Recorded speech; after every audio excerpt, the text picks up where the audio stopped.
So, welcome back to Daily Transfer Update. Apologies that this is a little bit later than normal. Obviously, I do try and schedule these in for the morning, 7 o'clock normally. But I was on a bit of a late one last night and didn't get in until early hours of this morning. So, little bit hungover today, hence why I'm on the bottles of water. That's definitely not vodka in there. I don't drink vodka before any of you smart Alex give it that one. But yeah, we are going to speak about Eddie Nketiah to start off with. Now, he's come back from Leeds United after a semi-successful loan spell for him, but not so much for Arsenal. I say semi for a couple of reasons. First reason is when you loan a player out, you want them to be loaned out to get as much game time as possible. That didn't really quite work out. Not only that, he did go out on loan to get into a team and score goals and do this and do that. Which is why I say it's a semi-successful, because he did score goals, he did create a lot of goals for Leeds as well. And he actually done pretty well in the short time he was there. Now, I think that ended a little bit sour. I don't quite know what happened. Maybe Arsenal pulled the plug on it and said, right, we want him back now. We've had enough of this. Maybe Eddie himself has said, no, I want to come back. But either way, he didn't get enough game time. Yes, he was good when he got game time, but he didn't get enough game time. Now, we've got an FA Cup game tonight. Ironically, how these things work, against Leeds United.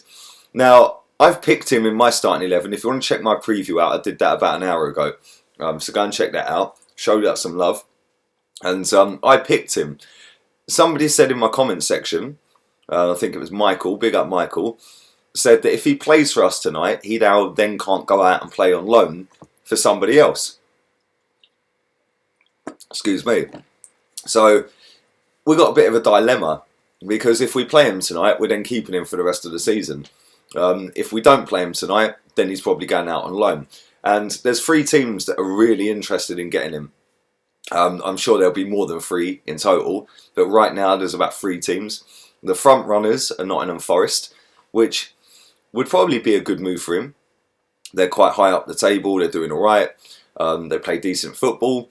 They just need a few more goals and they'll be even higher up the table. It's not a million miles away from where he is in London. Straight up the M1 and you're in Nottingham. So for me, I think that's a pretty good move.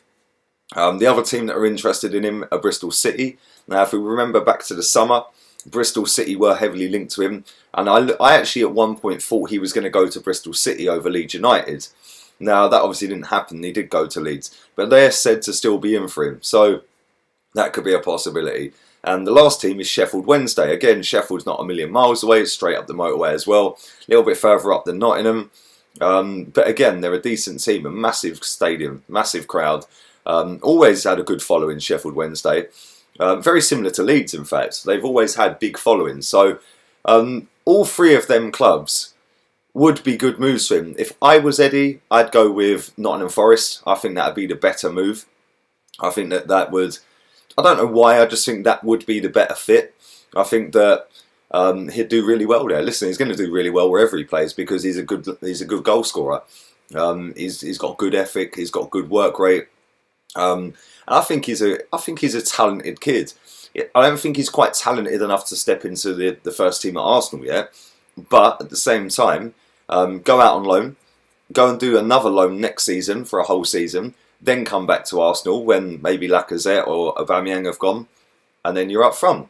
That should be what Arsenal are trying to work towards. Now, whether they are trying to work towards that or whether just trying to drive the price up by getting him out on loan, getting him scoring goals so we can go, bang, we want 25 million or 20 million or whatever, maybe that's another thing that Arsenal are doing. But in the meantime, he needs to go and score goals. He needs to play regular football.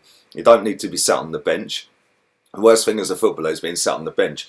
Especially a young footballer as well, because this is the time when you're raw, you're fresh, you just want to get out there, show the boss what you can do, show the fans what you can do, and ply your trade and forge your career.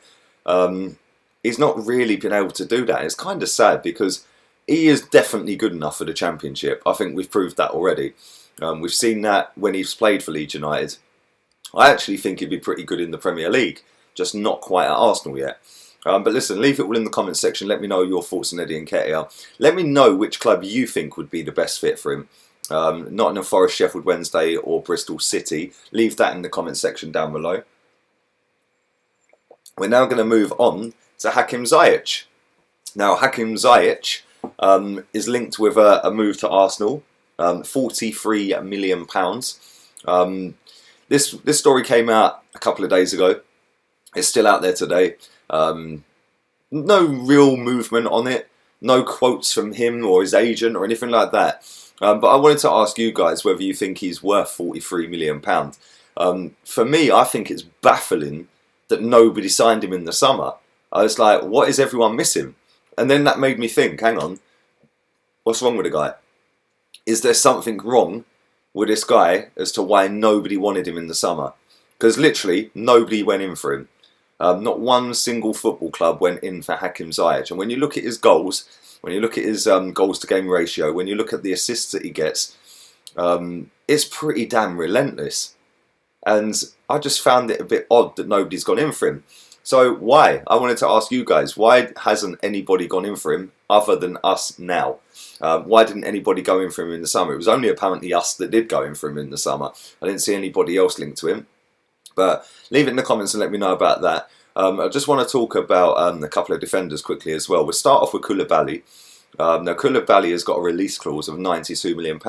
And I can't remember the name of the journalist who wrote this story, but he's actually broken down his contract in a way that was the easiest to understand out of anybody.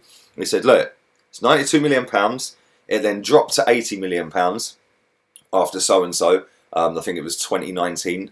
It then dropped, if it goes into 2020, to €60 million. So if he goes into 2020, which he has, it's now €60 million for Koulibaly. The fee drops every single year. Which makes complete and utter sense. The longer he's got on the contract, the higher the fee. The less time on the contract, the less the fee. So €60 million for Koulibaly, that's a no-brainer. Go and get that done. 60 million is about what, 50 million quid? 60 million euros, about 50 million quid, 45, 50 million, something like that. Go and get it done. Pay the money. Pay the money, baby. Just pay the money, get Koulibaly on the next flight over. Another player that I want to speak about, I'm going to wrap it up on this one as well, is Jerome Boateng. This is a player I don't want. So do not go and get that deal done. Leave him in Bayern. Let him do what he's doing. Now, one of the hierarchy out there said that he's excited for him to come back into training. They want to keep him. Doesn't look like he wants out and stuff like that. He spoke yesterday or the day before. That's all just the generic answers. He's not going to say he's crap and I want him out, is he? Nobody will come in for him. Now, the day before that, there was a story that was put out there that said that Bayern Munich would be happy just to get him off the wage bill, so don't even want a transfer fee for him. The day before that, it was £12.8 million. Now, there's no smoke without fire. He wants to go, and they want him to go. Now it's a case of where he's going and how he's going, whether that be a loan, whether that be a permanent, whether that be a loan with a view to a permanent. I don't know whether that's with a transfer fee or not a transfer fee. One thing's for sure, he is not worth 200 grand a week. He was maybe worth that a couple of years ago, cool. He ain't worth that now. There's better centre-backs out there than Jerome Boateng. I've just named one in Koulibaly.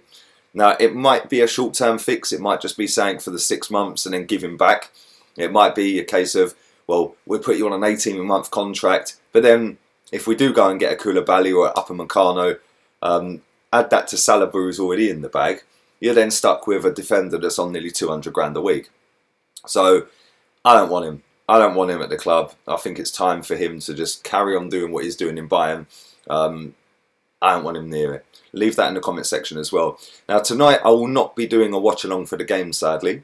I will be watching the game, so I will be doing a starting 11 reaction, and I will be doing a review stroke player ratings at the end of the game. So make sure you're tuned in for that. Notifications on. Subscribe to the channel if you're new. Also, go and follow my Facebook and my Insta and Twitter. All them links are in the description. Until then, at 7 o'clock, well, about 5 to 7, 4 minutes to 7 when the team's dropped, I'll be back then for the starting 11 reaction. Until then, I'm out of here. Laters, peeps.